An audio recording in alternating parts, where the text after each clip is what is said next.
classified and materials and stuff. So everything that we talked, whoever missed first lesson, I sent I sent my notes. Actually, notes is um, the presentation or the honor that we did with our pathfinders in our club. So that's the materials that all of what my kids have. But I would like to talk with you about not the way uh, we had a honor with my kids, but more about the how everything works, the principles, and from the organization standpoint, because camp out or camping is a big organization deal, and we as leaders have to make sure that all details are uh, you know are in place, and we want to make sure that when we go in camping, everybody is comfortable, everybody is happy, everybody is warm. So that's why let me continue with the sleeping. So sleeping pads or sleeping mattresses. You guys see the presentation. So basically, a sleeping bag is not enough to sleep in a camp, right? Because you need something underneath. And at home we have mattresses. So what's the main purpose of the mattress? To make sure it's comfortable and making sure it's warm. So basically, there's two main types of air mattresses that are available for camping, and those are air mattresses and foam mattresses. So basically, foam mattresses or foam pads, as they call them, I'm pretty positive everybody saw them. They can be folded or they can be rolled into the roll. And the main purpose of the mattresses is pretty much insulation and comfort, right? So the foam mattresses, they are the advantage of the foam mattress is it's pretty light and it is durable. So you can have it under your sleeping bag, or if you are resting somewhere, or you're having like Sabbath meeting in the woods, or if you're hiking backpacking trip and you want to take a break, the foam mattress is really easy to set up and sit or lay on it, or a few people can sit on it, and it's not gonna deflate. It's not going to be damaged by the fire. I mean, if there's a fire damage, you just damage one little section. So usually what I do, I usually carry foam mattress, the accordion style that kind of folds, and it is really useful, especially not in a sleeping setting, but in camping. Like if you have a meeting or something, you just lay, and kids usually sit on it. But the downside of foam mattresses is they are not that comfortable because they're pretty thin. And some people who like to sleep on soft mattresses, they want something like air mattress. So the air mattresses is a different is a second category, and a lot of people who hiking or backpacking, they use in air mattresses because they have few advantages over the foam mattresses.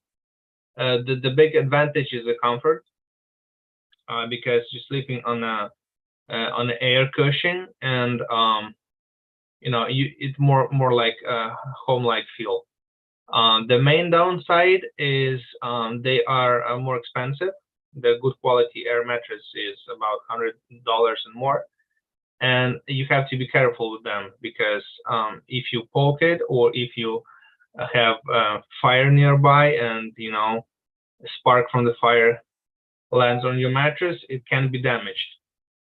So with my kids, we have in our club, we have for every Pathfinder we have foam pad and we have air mattress. So this way, a double sleeping system ensures that it's warm and it is comfortable. We have it as a club equipment. So when we're going to have meeting, I'm going to bring you all the equipment so you can touch, you can ask questions, and you can see how it works. But basically, if you summarize sleeping system, we have sleeping bag, and the sleeping bag sits on the top of the either a sleeping pad or a sleeping mattress or air mattress. If you have option to have a pad and a mattress, it's even better because it's more comfortable and it's more safe in case if you damage your air mattress.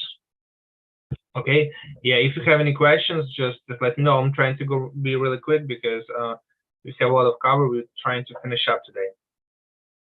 Okay, so number 5 on the honor list is list personal items needed for weekend camp out. That is a big one, and basically when we're hiking or we're camping with the Pathfinders, there's 2 ways you can camp. So first way, we call it car camping. So all the stuff that you're gonna have in camp, you just load in the car and you drive to the place. Or we have a backpacking camp out. That means that you have to carry everything and camp at in the wilderness somewhere without road or without car. So these 2 types of camping will define what you need to bring with you to the camp. Because when you camping for say in the Sunset Lake, you can bring more stuff, and the stuff can be heavy and stuff can be comfortable. But if you're backpacking, you have to consider the weight. So, but the main thing that the main personal items is when you're going camping is the clothing, right? So let me share the screen.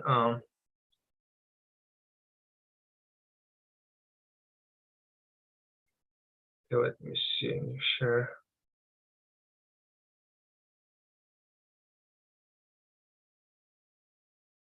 Okay, so clothing is the main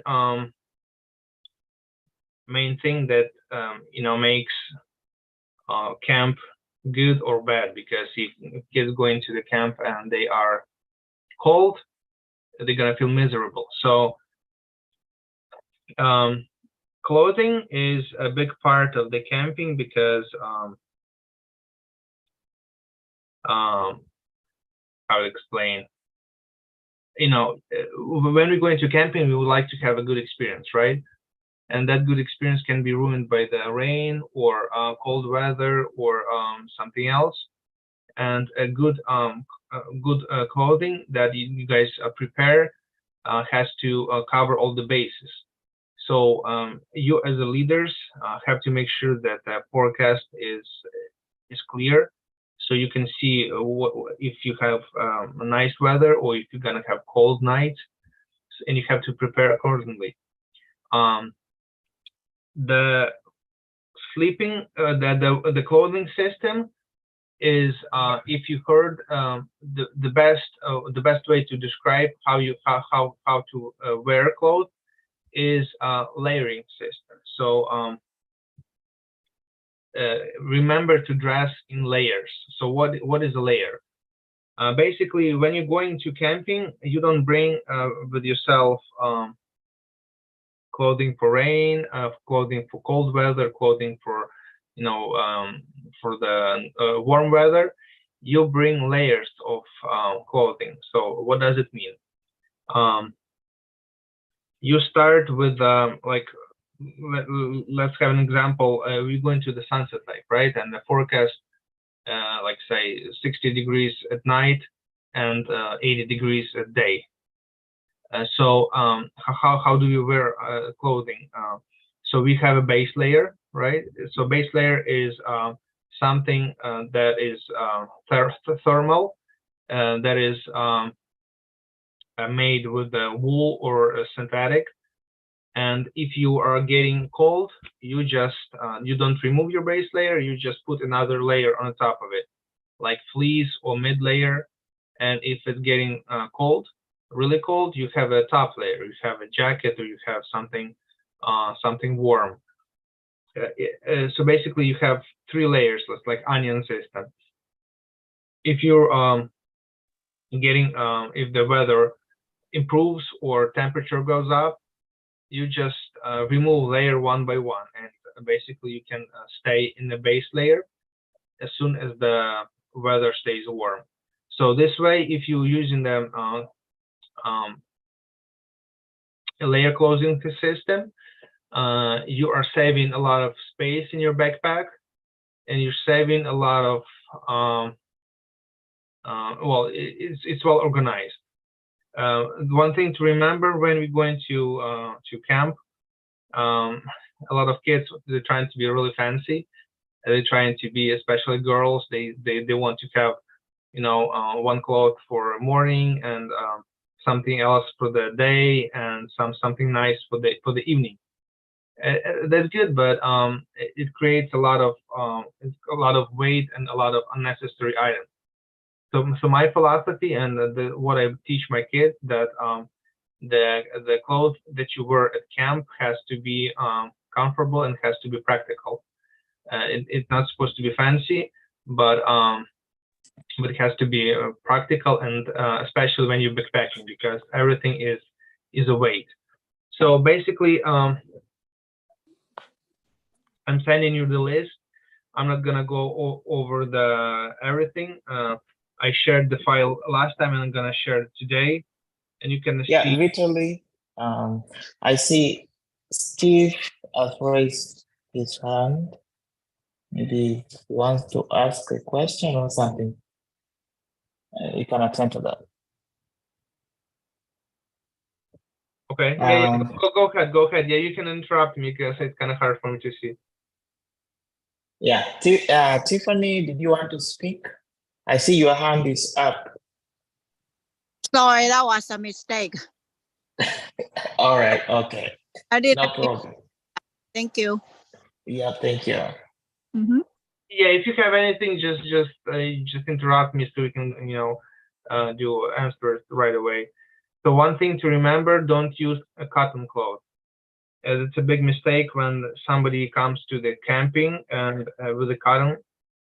So what's problem with the cotton? That when it gets wet, it steals body heat, and you can get cold, especially in the cold weather.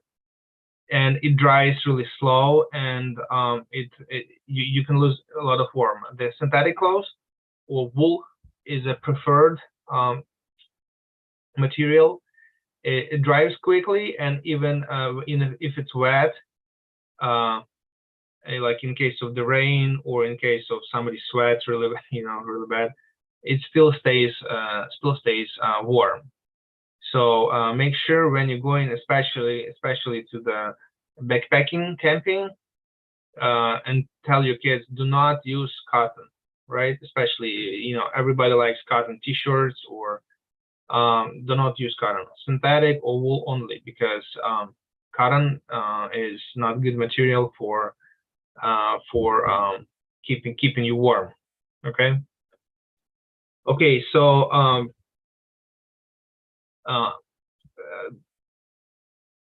next question is, plan and participate in a weekend camping trip. So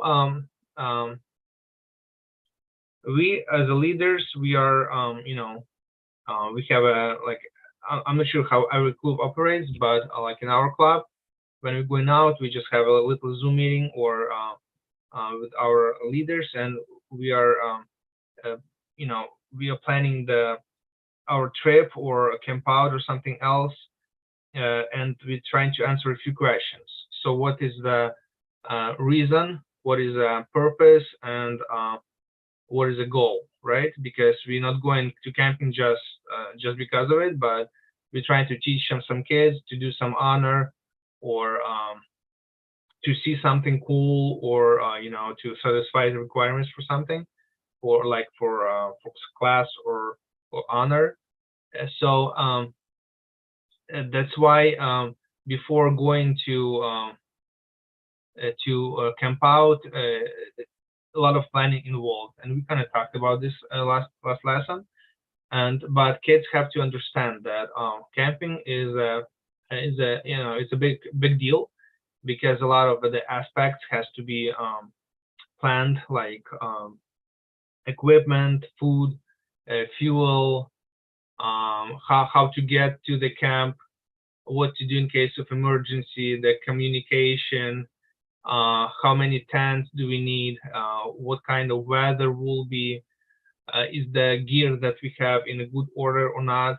So this is all theory, but if you guys planning trips or doing trips, you would see it's not that easy, because every time somebody forgets something, or somebody breaks something, or something gets damaged. So you as a leader, I remember we had a camp out, and almost every time I have to give my either my sleeping bag to somebody, or my sleeping pad to somebody, because as I'm as a director, I have to make sure that the kids are warm, and that's something you have to sacrifice. Because if let's say you go into the camp out, and somebody let's say made their sleeping bag like wet, dropped in the water, right, and they have nothing to sleep in, that's when you as a leader have to step up and find a solution, or just give your stuff to your kids. That's why you have to be ready for that, because I'm telling you, every time you're going somewhere camping, I have to share my stuff, and to make sure that the kids are comfortable, and you have to be prepared for that. Before going to camping, big thing is to check your equipment, because last time when you came from the camping, you packed everything properly, but some kids, they're not really diligent about packing your stuff, or somebody made a hole in the mattress or damaged the air mattress, and you guys coming back next year for the camp out, and you give mattress to somebody, and that mattress is not good. So that's why the big thing is to check your equipment, because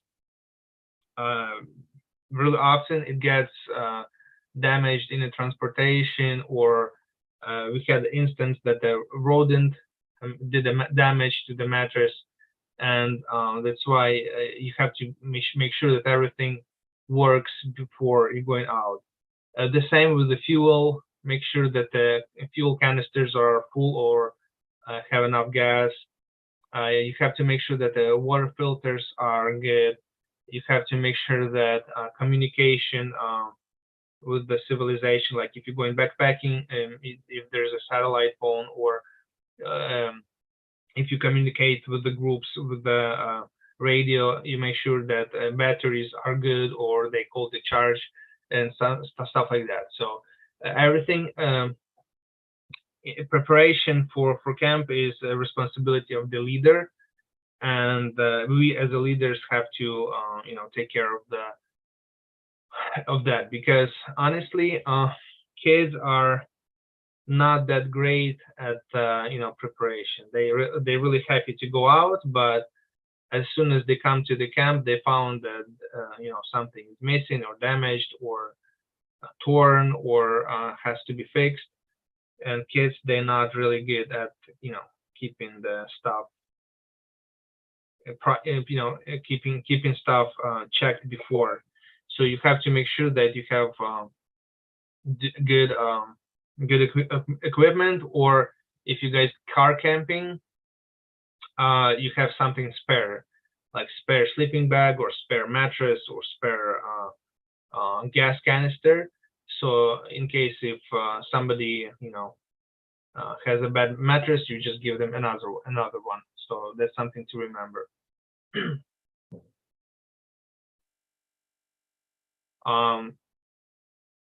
Tents.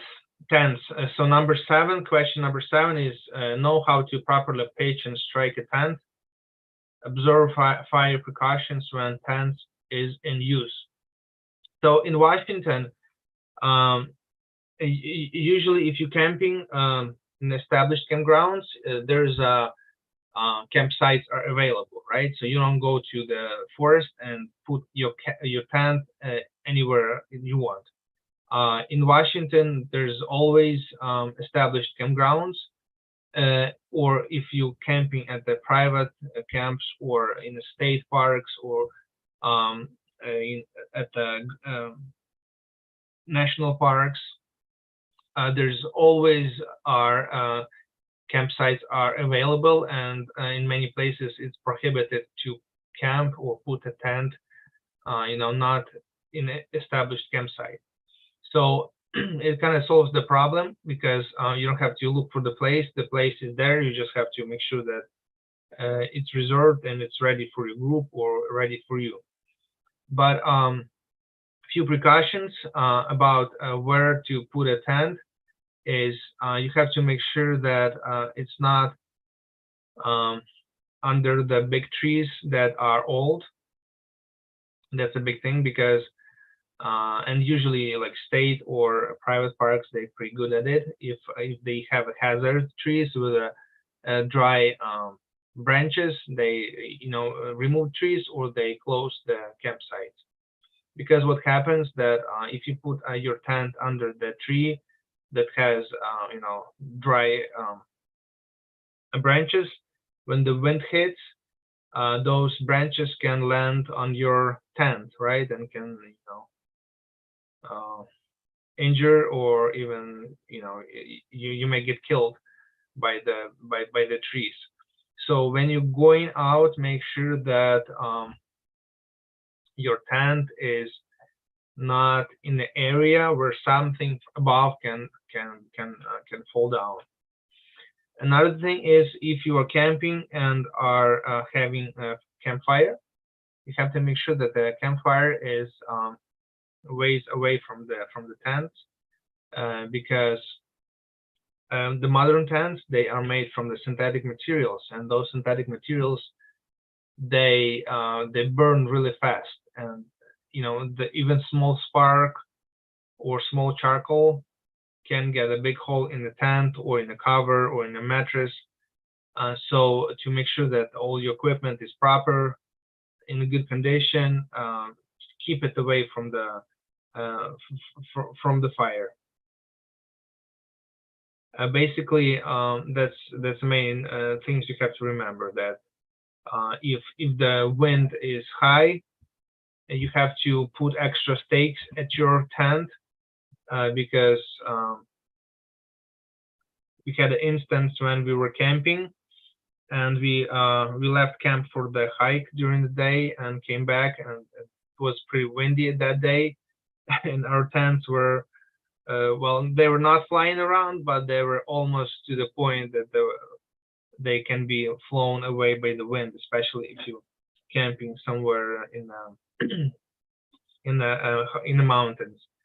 Make sure that your tent is properly pitched to the ground, because high wind can steal your tent and all your belongings, and we had instances like that.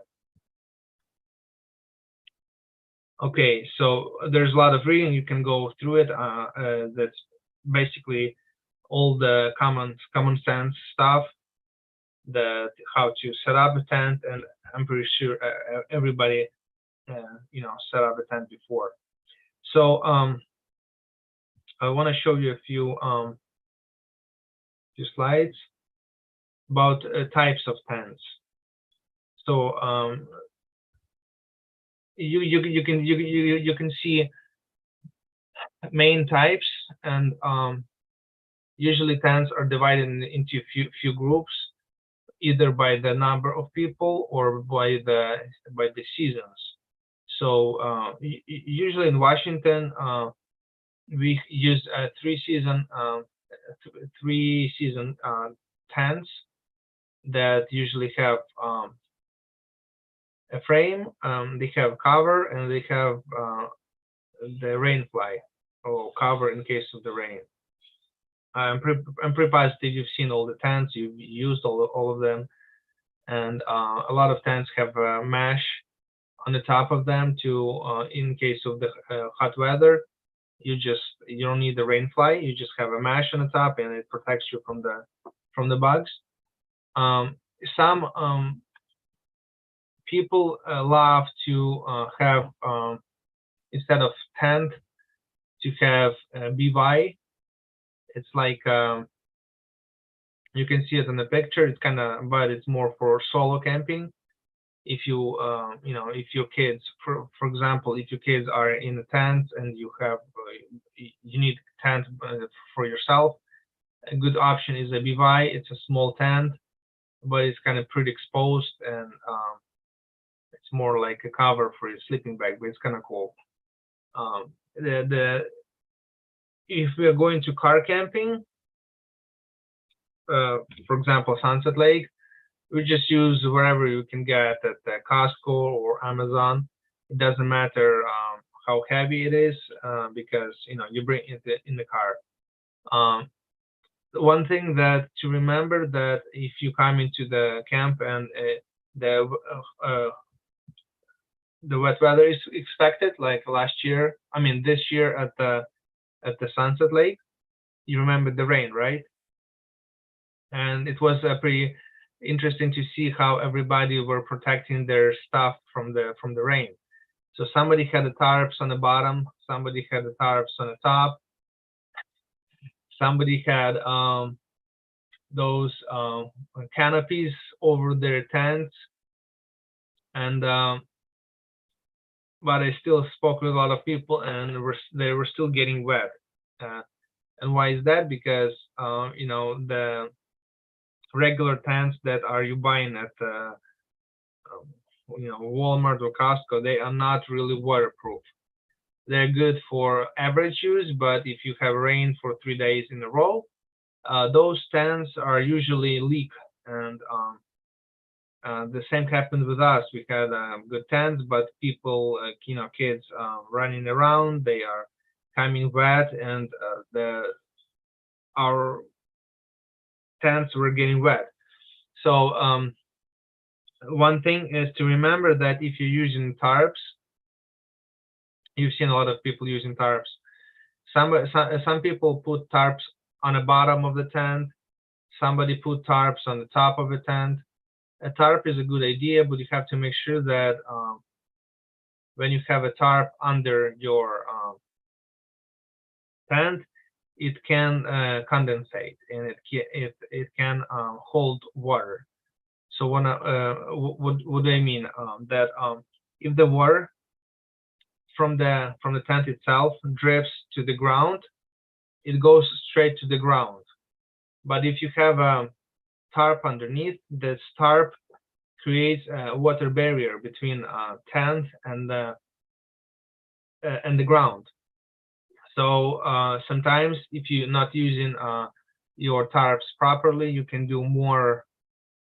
You can make your tents even more wet than without tarps. So you have to make sure that you're using them properly. How to use tarps properly? You just have to tuck them underneath the floor of the tent, so it's not sticking out. So all the water that goes from the walls of the tent, it goes straight to the ground. When we used to camp, when I was small and we used to camp in Ukraine, what we did in case of rain, and I'm pretty positive you know this technique. You just have a shovel, and on the perimeter of the tent, you just dig like a small holes in the ground, and so the water drifts from the tent, not into the compact ground, but to the holes that you dig with your shovel. It makes water to dissipate pretty quick, and there's no standing water by your tent. but I don't think that many places will let you do this here because it kind of damages the grass and damages the ground. But that if you're camping somewhere and it rains pretty bad, you can dig holes on the perimeter of your tent, so the water can go faster to the ground. Okay, so camp sanitation. Okay, so there is a big one because if we're using camp that it has a toilet, has a wash places to wash your hands or take showers. It's pretty easy. That's not a correction. But if you're going to camp somewhere in the woods or like primitive camping, you have to make sure that you have everything set up for going to the restroom or to washing hands or shower is not really option, but you have to make sure that kids have access to sanitizers, that they have access to water in case if water is needed. So basically, how you do business in the woods. There's very simple. For number one, you just go outside of the tent of the camp.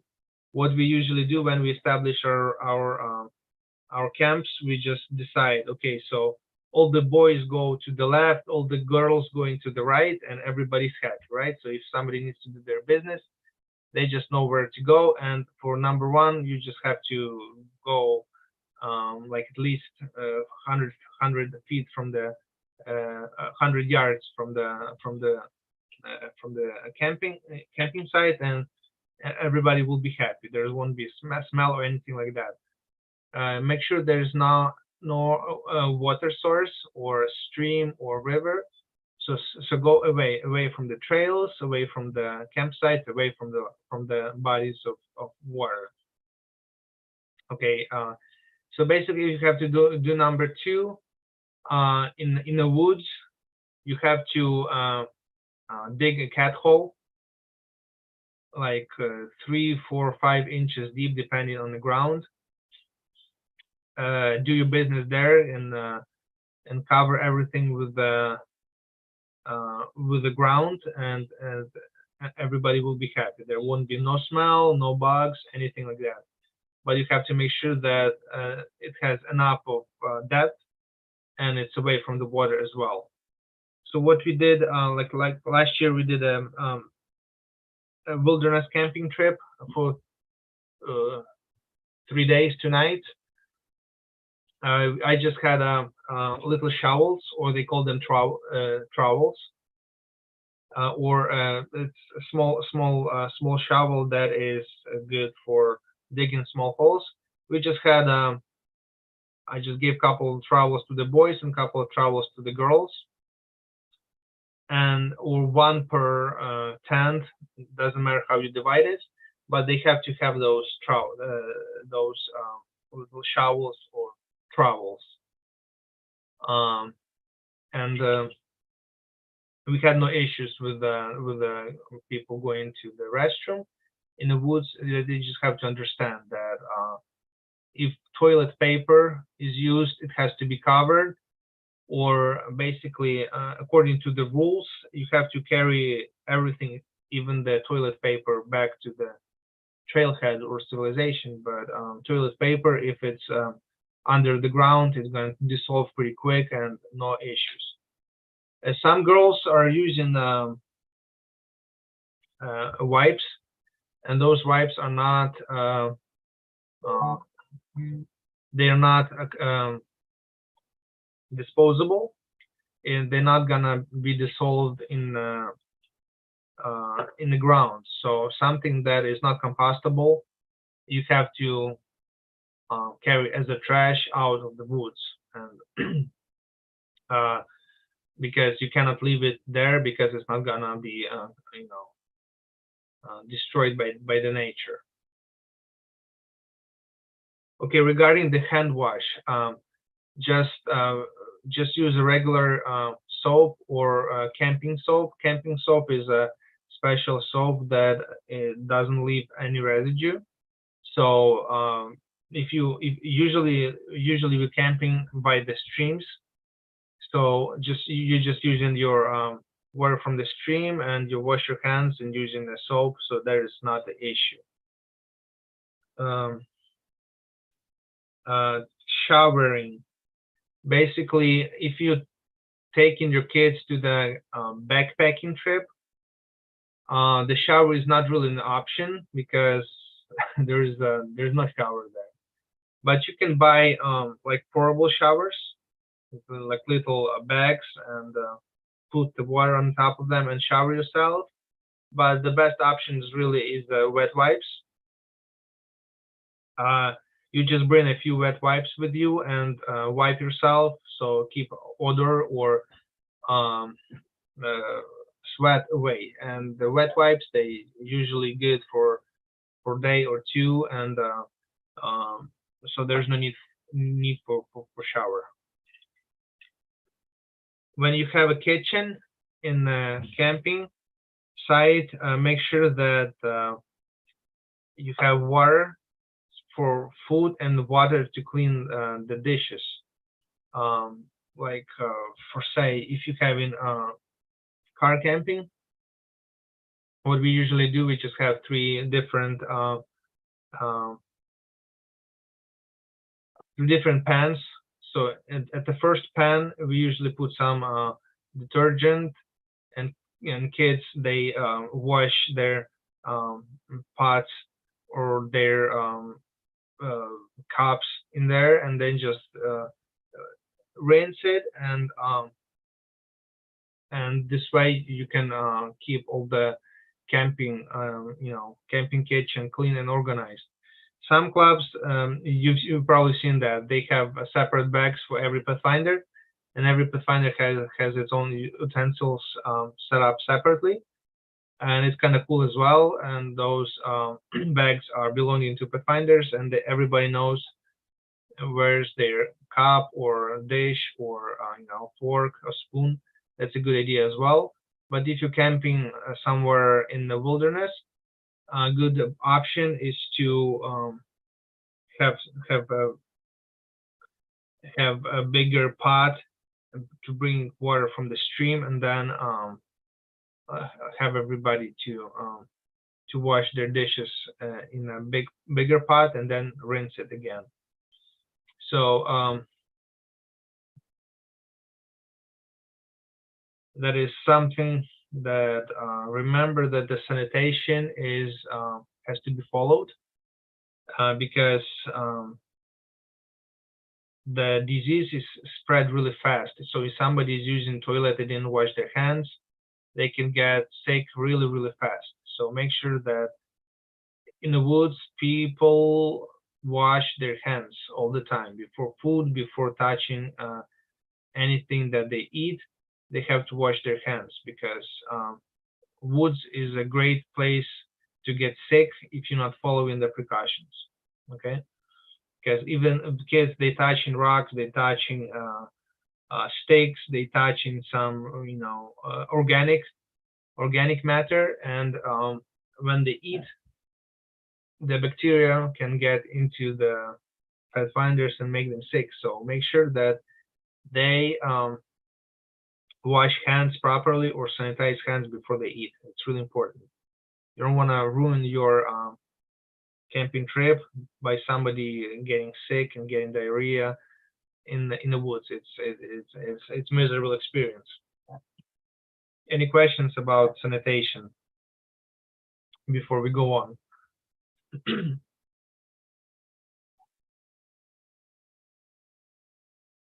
Okay, so the next thing is knife or hatchet precautions and safety. So basically, that's all common sense stuff that kids usually pretty comfortable using the knives, and they're pretty careful. The main thing is to remind them about rules. If somebody is not using a knife before, So big thing is to keep the knife sharp. So when you cut something, the knife works as it should, because if you have a dull knife, you have to apply physical strength, and in this case, the knife can slide from the object you're cutting and can cut yourself. So make sure that the knife or hatchet is nice and sharp. Okay, the next thing is when you're cutting something, you have to point the blade away from you. So in case if a blade slips, it slips not towards you, but away from you. Okay. Your fingers has to be away from the blade, because in case if something goes wrong, you don't cut yourself. And the next thing, if you usually my pathfinders, they have pocket knives, foldable knives. So when you're not using a knife, it has to be folded. The sharp blade has to be stored inside. So that's something to remember. You don't put your unfolded knife into the pocket. Okay. And it's basically main things that you have to remember about knife. The hatchet, well, the hatchet is more like for advanced pathfinders, but honestly, we never used hatchet in the woods. Even the axe, because axe is more for for private camping, but kids and axe, I don't feel comfortable to give them hatchet or axe, because they're still small. But main thing is to remember is the same as with the knife. Make sure everything is properly sharpened. Make sure that has a handle that holds the metal part securely. And if somebody split in the wood, usually kids, they love to see how lumberjack splits the wood. In case of the lumberjack, could be you or me, right? You just make sure that they stay away from the axe, because if you split a wood, it can fly away and then can get injured. So the axe or hatchet has to be stored properly with the cover over the blade, and it has to be stored in a dry place, because it can rust really quick. Okay, so let's do the fires really quick.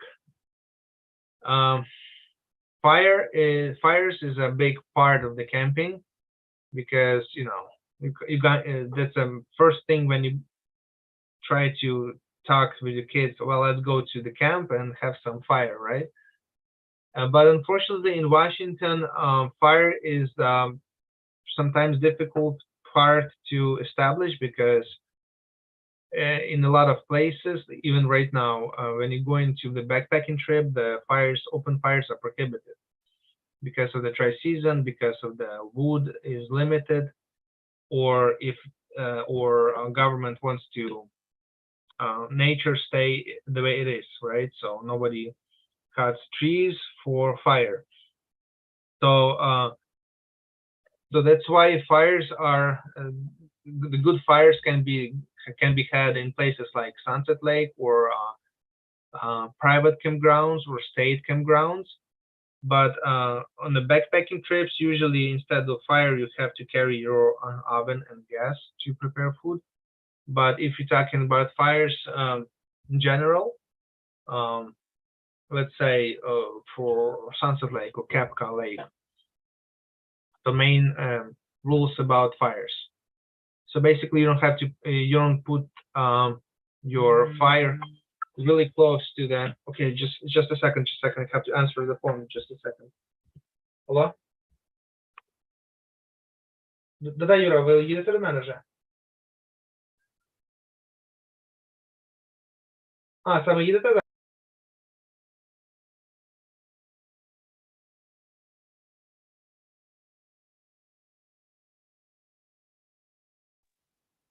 Yes, so as Vitaly is responding to that call, if you have any question, please feel free to ask, and let us work on on our portfolios. That is very important.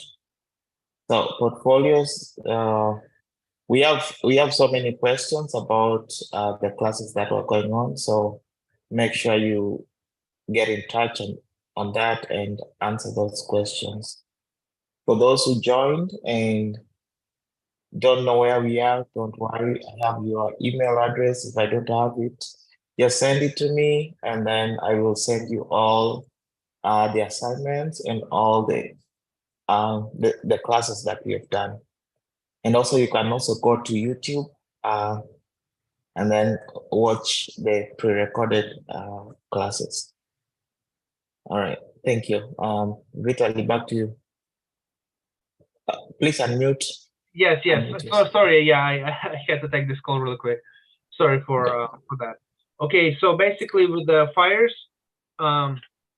main thing that it has to be an established site. It has to be away from the tents. It has to be away from the water. It has to be away from the dry trees that can be on the top or on the side of the fire. And usually, if the fireplace is established, there's like rocks around it, right? Or at the established campsites, you can have like bricks around the fireplace.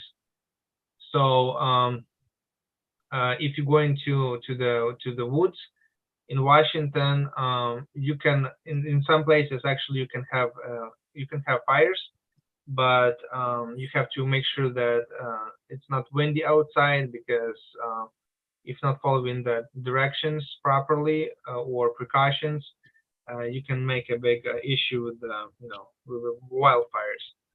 So basically, all the fire stuff is a common sense for us adults, but we have to teach our kids how to how to build, how to stay away from the combustible materials and stuff like that. So just go over notes really quick, and you will see what I mean.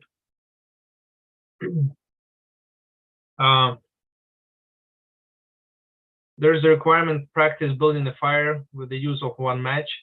That can be a good game. If you guys have in camp out, you can have a competition between pathfinders. You just give them just one match and make them to build a fire and start it.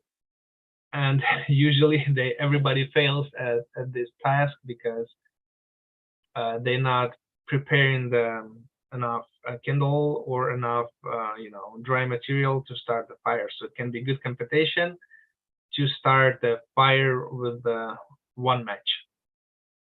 Even you try yourself, it's not that easy.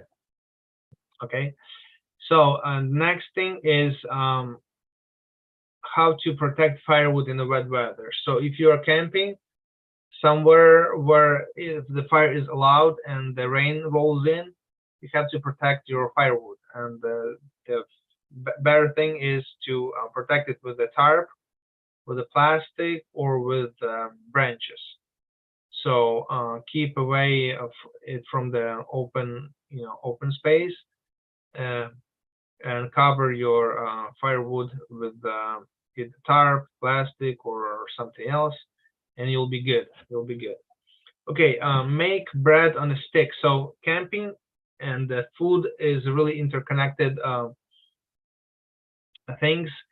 So kids really like to, when they have fire, they really like to have some food prepared. So the marshmallow, it's a must. But the good thing is when you have a fire and you prepare the food, it's really good opportunity to teach kids about importance of preparing food properly, or just going back to the roots, like our fathers or our ancestors. They were all dependent on the fire and basic food. So, and kids really like it. So one of the things to teach kids at the camp is to prepare bread on a stick. There's a few ways you can do it. Usually There's recipes online, but you can buy ready dough and have it prepared and baked at the fire. But you have to prepare like sticks to make sure that you have enough sticks. The sticks are long enough, and you can play with the thin layers of the dough. You can wave it somehow, and kids really like to eat. Or you can if there's a fish nearby. So basically, pet findering is not encouraging fishing because you're not supposed to kill nature. But in real life, when going to camping and somebody catches a few fish, it's a really good lesson to have fish prepared on the fire. And the kids who eat fish meat, they really like it. So in Washington, a lot of lakes, they have trout, and if the lake has trout, or a river has a trout, and you can fish. If you can catch something, it's really good memories for kids to eat fresh fish and bake it on the fire. So believe me, it's really good for the kids. Okay, sleeping where at the night. So I'm trying to wrap it up really quick. So to make sure you sleep well, you have to be warm, right? So usually when you have a day at the camp, people running around, they're getting sweaty, their clothes getting dirty, dusty. It's a good practice to have separate clothing for the bed only. So when they ready to go to bed, they can change and go in fresh clothes to their sleeping bag. If you're using your dirty clothes and you go with it in the sleeping bag, you can it's not really comfortable. It makes your sleeping bag dirty. And that's not good hygiene. So make sure if you are going to backpacking trip, have some base layer or some clean clothes, basic clothes like t-shirt or underwear, just for sleeping. It will be really comfortable, and it would be really good for the kids. So that is something to remember. Have a clean, fresh clothes for the sleep only. And the last thing is, we have a couple minutes left. Pathfinder is not just about camping, right? It's about how the kids know Jesus. They explore nature, and they grow closer with the relationship with God. So, as a leaders, when you're going to outside and we organizing outings, the main thing is to help kids, to show them God, show them miracles of the nature, and show them how God is great, right? So anytime you have opportunity to teach, to show them some kind of example or illustrate something, you use it to advantage to show them how God cares about little birds, or how God cares about big animals, that everybody has something to eat, or everybody has a shelter, or if the flowers are blooming, you can tell them that Jesus that Jesus created everything perfect so we can enjoy it. And if you have a water source or stream, you can show them a lesson about that the Jesus is water, or that Jesus is something that we cannot live without him, right? So use there's books about it. There's a lot of videos on YouTube with a lot of stories how to show through the nature the God's character through the nature, and you have to be prepared to it because sometimes when you go into camping, there's a lot of stress, a lot of planning. Kids cannot be quiet, but the main thing is to remember that camping is about showing the God's power to the kids and help them socialize because all the kids love camping. They wait for it, and if you organize in the camping trip, it's a big it's a big event. So make sure that something spiritual comes up all the time. When you're going camping with like overnight trips, make sure you have a little prayer in the morning and a little discussion or devotional. So that you have prayer at night before you guys going to sleep and a devotional. So this way,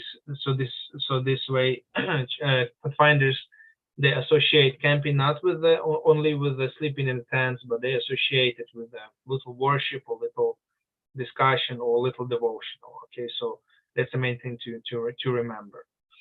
And the last thing is to explain and practice. Take only pictures and leave only footprints.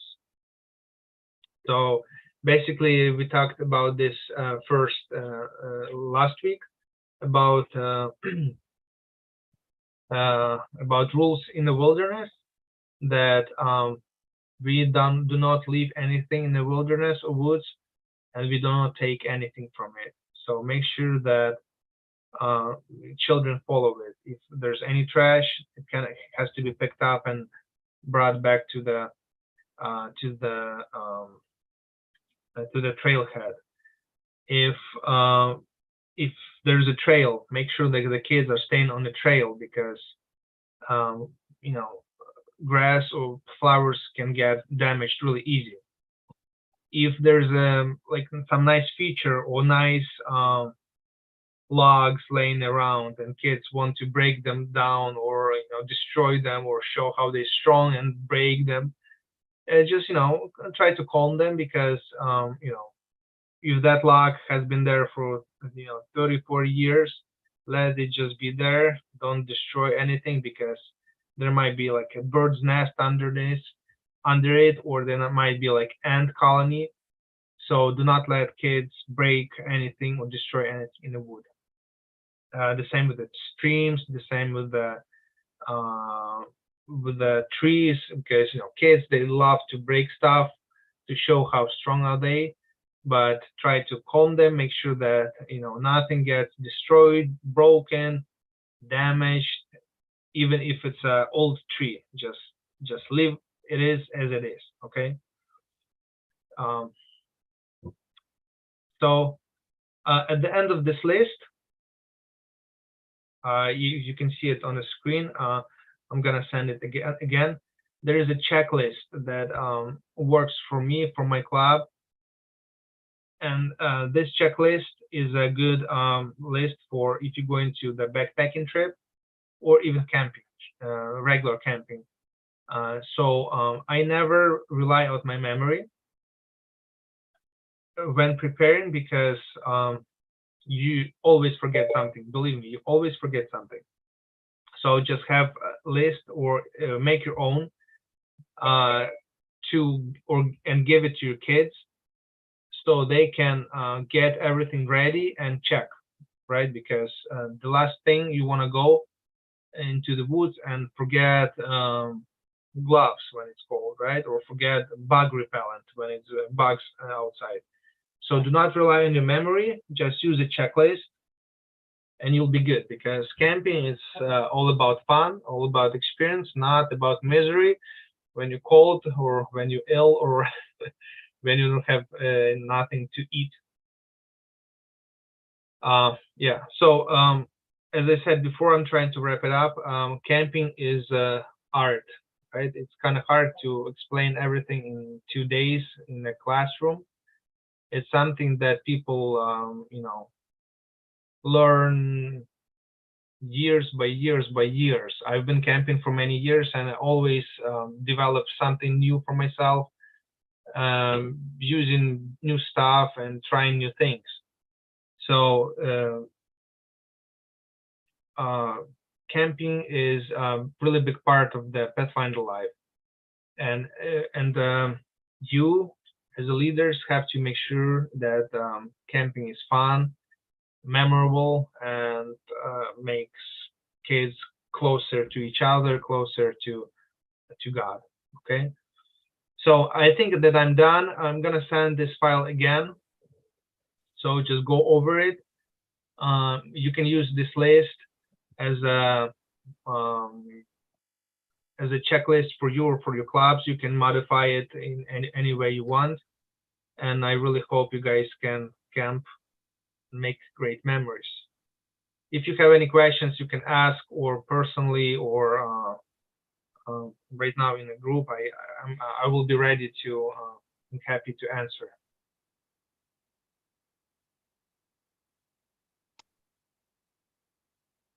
Yes. Thank you, Vitaly, for